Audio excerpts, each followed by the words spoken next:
To the members of the panel and to my co-moderator, Mrs. Henry Wilson. We have received several questions from our viewers online. I'll do my best to summarize the issues and to present the questions to the various panelists. Let's start with the Ministry of Education, Dr. Grace McLean.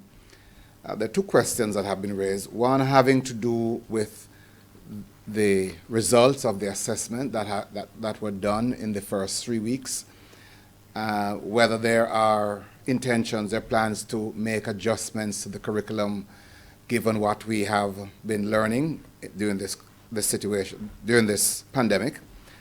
And connecting those two as one question, the other question is, what are the plans? You've mentioned intentions to utilize space in terms of temporary holding areas like tents. What are the medium to long-term plans for retrofitting the infrastructure of our schools? Okay, thank you very much, Dr. Thompson. In response to the first question, just to clarify, the 3 weeks of assessment will take place from September 7th and onward. And we are developing structured assessment instruments that will be administered at all levels from early childhood to the end of secondary.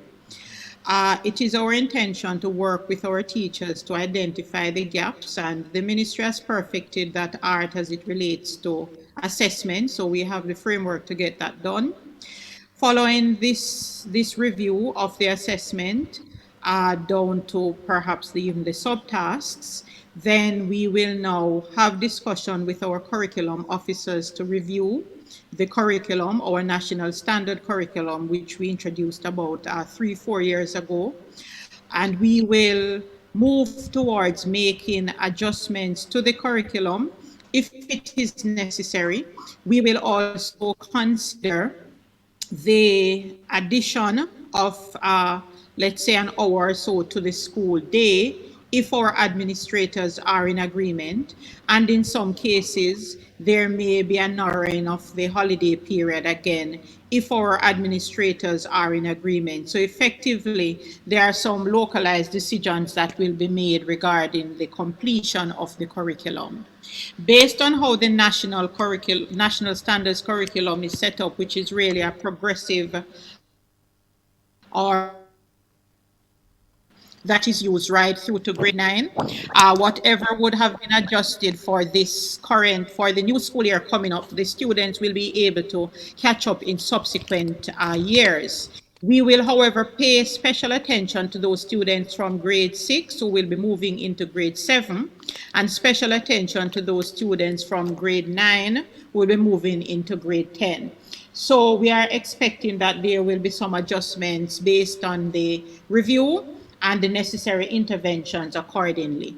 Dr. Thompson, we are in the process of putting in place a national sector committee to look at the medium to long-term plans for education from a strategic perspective. We are currently advancing our proposal to Cabinet for their approval. Once they have approved, then the public will be made aware, and we are expecting that team to be able now to take us forward in terms of the medium-term and long-term plans. So importantly, just to indicate that the plans that we are making now really are to facilitate the opening in September.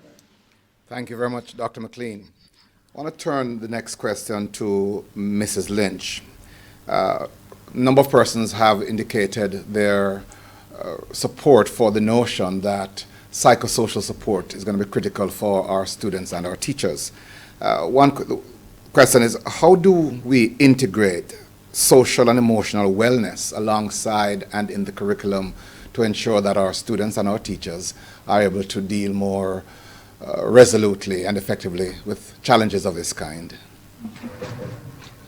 Thank you, Dr. Thompson, and thank you for that question. There are several ways we can do this. I think at this time, one of the most immediate ways we can look to do that is through how we seek to ensure that our classrooms are healing classrooms. And when I say that, the kinds of relationships we're building. So we know that the physical classroom may look very different, but as we seek to really help with psychosocial, however that classroom looks, building that relationship between the adults that are there and the students are there, whether that is virtually or just physically, that is going to be important aspect of helping children to feel safe and a sense of predictability, which we know is crucial for emotional well-being, especially on the heels of a trauma. The next thing that may be helpful, which is not a direct way, but an indirect way of doing this, is ensuring that as we do our lessons, we provide opportunities for students to express themselves. So this may mean that as we are doing English, we look at topics that have to do about how are we feeling about this? How did the character feel? What happened? What might you feel? Have you had experiences like this where you felt that? What was helpful? And really drawing on what we have within our region, which is a rich history in storytelling. I think storytelling is one of the powerful means of healing. So we're looking at building a healing classroom, providing opportunities, and not just storytelling, but the arts. So using the arts to heal, and that can be done in any subject area that our students are in right now. And also partnering with parents. I think we really have to strengthen our resolve to reach even those parents who seem unreachable, and harness the power now of technology and the media to do so. Because I think many students will be returning with issues that we may not even be able to fathom yet. And in order to address them, we will need their caregivers on board, also knowing what they need to do at home. So I would say those would be some ways to begin. And also just then the intentional integration, teaching teachers, how do you integrate social and emotional learning within your curriculum? So having training sessions, webinars, perhaps over the summer, beginning to prepare teachers to look at how these skills, resilience, hope, compassion can be integrated, communication can be integrated in their various curriculum. I want to turn quickly to Mr. Darin and ask if you could say a little bit more about the timeline for the rollout of the additional services to provide the infrastructure support to allow for more effective online delivery. Sure. So we've actually launched the eHome School Network, and in fact, this entire forum is being broadcast live on that channel, as I said, across all multiple platforms. So it's also on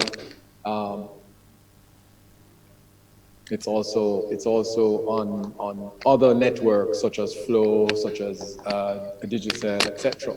And I think that's an important thing to understand.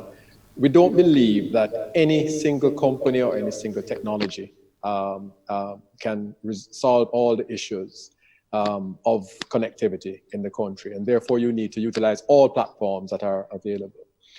Secondly, we're rolling out the satellite internet, which is imminent. We've already done 3 schools, and you have to also understand that satellite is best suited for those locations where other technologies can't reach, and that's available now. We have equipment along the way, so we should have another 100 schools rolled out within another month. You can do probably 5 or 6 schools a day, and that's one of the advantages of satellite, because you're getting your internet connectivity from a satellite 22,000 miles away. Everywhere is connected. All you need is the satellite dish and the modem to connect it. So it's an immediate access, which is tremendous. Now, as Dr. McLean will tell you, internet is not inexpensive. It is the Ferrari of connectivity. And if we believe that we're going to be able to give every community, every student in Jamaica and the Caribbean a Ferrari, then I think that's a pipe dream. And so what you have to do is to build an infrastructure that caters to all types of socioeconomic conditions, all types of topographies, etc. So, which is why television is extremely important, digital television in particular, where you can broadcast multiple channels, you can have interactivity on digital broadcast channels, and every home virtually has a television set. One television set can even serve an entire, we call them tenement yards here in Jamaica. It serves a community in a sense, a family. So you cannot just only talk about primary and secondary and university education, but you can talk about vocational training. So we should have a vocational training television channels being broadcast live into people's homes. And that is what the digital revolution is all about. Every digital type of instrument can access any digital network. So it doesn't matter whether you have a television set, you can surf the internet. They're smart TVs. But if you don't have the internet, you can then surf broadcast networks. And so that is how you have to approach the solution. And every country around the world is doing it similarly. In Africa, there are massive digital broadcast networks that are being used for educational content. So we have a digital broadcast network that is rolled out here in Jamaica.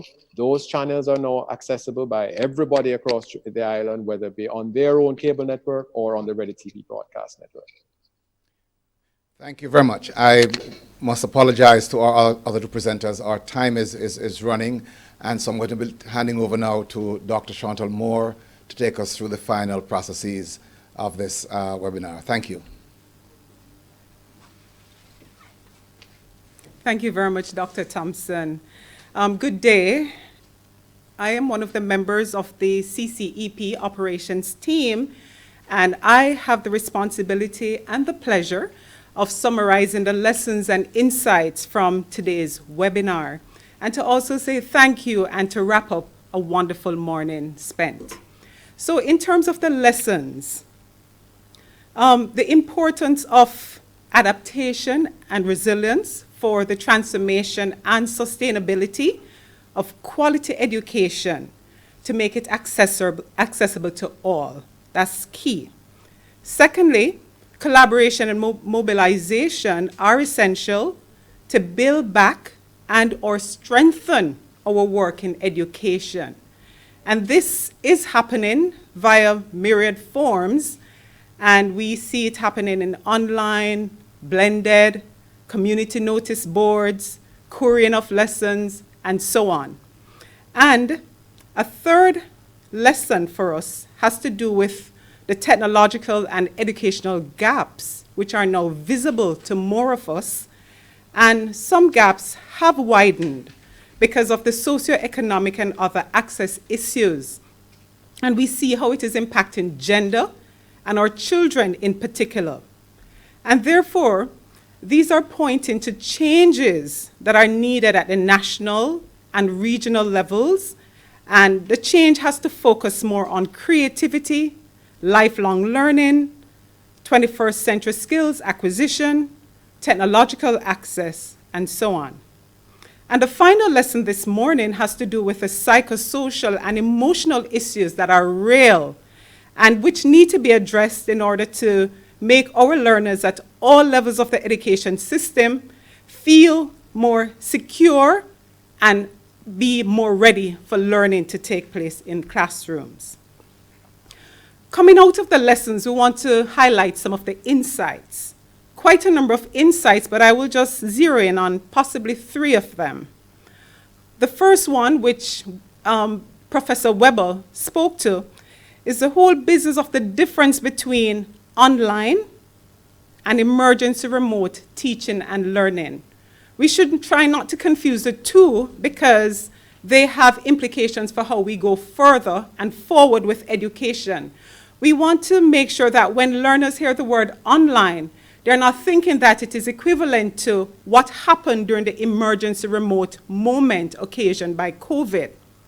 Secondly, educational planning is key. COVID-19 caught some teachers and institutions quite flat-footed, unprepared for the pandemic. But we quickly responded, and we are recovering because of the lessons we learned personally, as well as what we learned from each other in professional spaces and webinars such as these.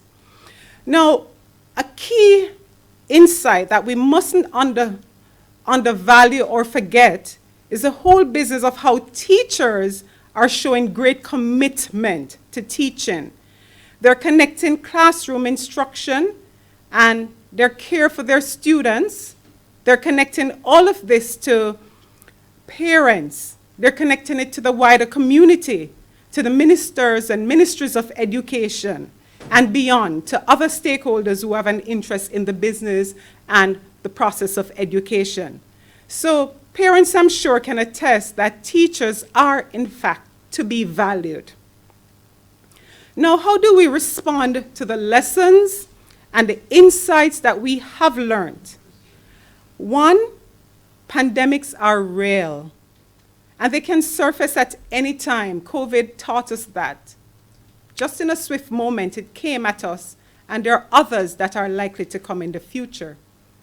Natural disasters are also and always looming.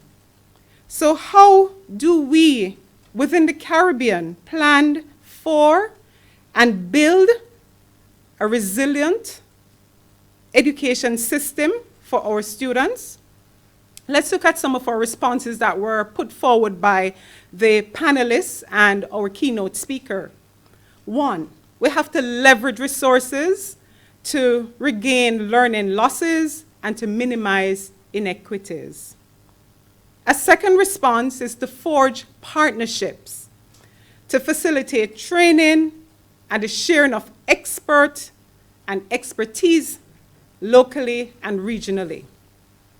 Thirdly, we have to strive to equalize the quality of education across schools at all levels.